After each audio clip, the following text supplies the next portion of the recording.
Bonsoir à tous, c'est Clélia Isaac. Je suis ravie de te retrouver ce soir pour cette vidéo 42 du challenge Create Magic and Receive. Et ce soir, je te retrouve avec ce sujet arrête de douter et une proposition pour toi pour justement arrêter de douter. Alors ce soir, on va aller vraiment droit au but, au cœur du sujet. Pourquoi je te fais cette vidéo? En fait, je te fais cette vidéo parce que, voilà, comme tout le monde, tu as des doutes. Tu as ces moments où tu as l'impression que les désirs que tu as ne sont pas réalisables pour toi. Que d'autres peuvent le faire, mais pas toi. Que cette meuf que tu suis sur les réseaux sociaux peut le faire, mais pas toi. Et ce soir, je suis là pour te dire, arrête de douter, vas-y.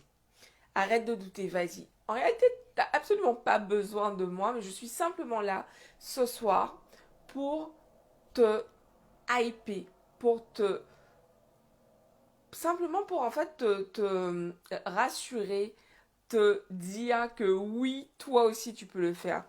Euh, on a tous des dons, nous avons tous des talents, nous avons tous nos forces. Et s'il y a des désirs en fait qui sont placés dans ton cœur, dans ton âme, c'est que tu as la capacité de les réaliser. Alors, est-ce que ça veut dire que bim, ça va se faire d'un coup de baguette magique ou d'un claquement de doigts? Pas du tout, ça va te demander en fait de dépasser tes peurs, ça va te demander à un certain moment d'avoir peur et d'y aller quand même. Et c'est pour ça en fait finalement que je te dis mais arrête de douter, fais-le en fait. Parce que plus j'avance, plus je me rends compte au final que chaque fois qu'il y a eu quelque chose qui me faisait mais totalement flipper et que je passe de l'autre côté, après coup je me dis oh bah en fait ça allait finalement en gros. Et du coup bah oui il va y avoir des moments où ça va être difficile, oui il va y avoir des moments où ça va être compliqué.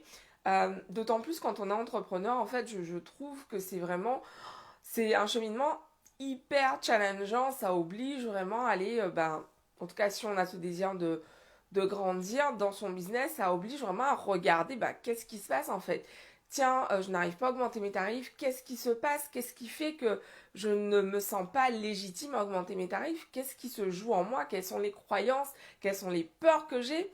Et vraiment, en gros, c'est toujours ce jeu finalement. Je me dis, plutôt on le voit comme un jeu, mieux c'est plutôt que de se dire, ah putain, je dois encore y aller, encore travailler sur moi, machin, mais vraiment le voir comme je suis tombée il y a quelques semaines de cela sur une vidéo que j'ai faite, c'était en 2017 ou 2017. Une vidéo que j'ai faite en 2017 dans laquelle en fait je comparais vraiment notre parcours à Mario Bros. Et pour moi, c'est vraiment ça au final. En gros, quand on joue à Mario Bros, on est en mode putain, vas-y, j'y vais et tout.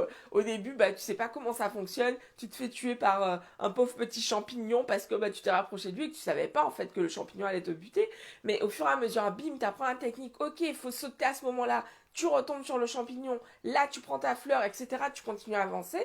Et en fait, ce qui se passe, c'est que tu échoues, soi-disant, mais tu te plantes, quoi. Tu te fais tuer par le champignon, puis par les boss de chaque niveau. Mais au fur et à mesure, tu apprends des techniques et tu passes les niveaux au fur et à mesure.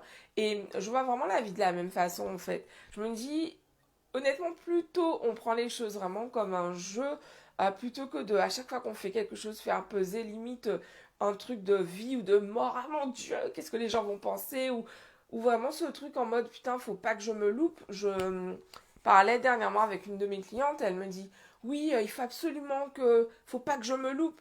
Je lui ai dit mais en fait si tu veux pas te planter, genre l'entrepreneuriat tu peux déposer en fait.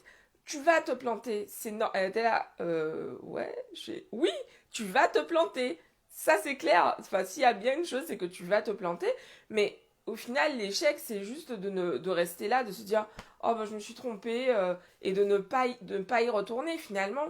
Et plus tu te plantes, plus tu acquiers de l'expérience et plus tu es capable ensuite de passer à des niveaux suivants, au niveau suivant plutôt. Donc aujourd'hui vraiment j'ai envie de te dire arrête de douter, fais ça, échoue dès maintenant. Échoue dès maintenant.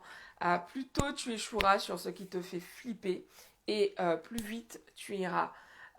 Tous les mentors que j'ai eus, ils disent tous la même chose.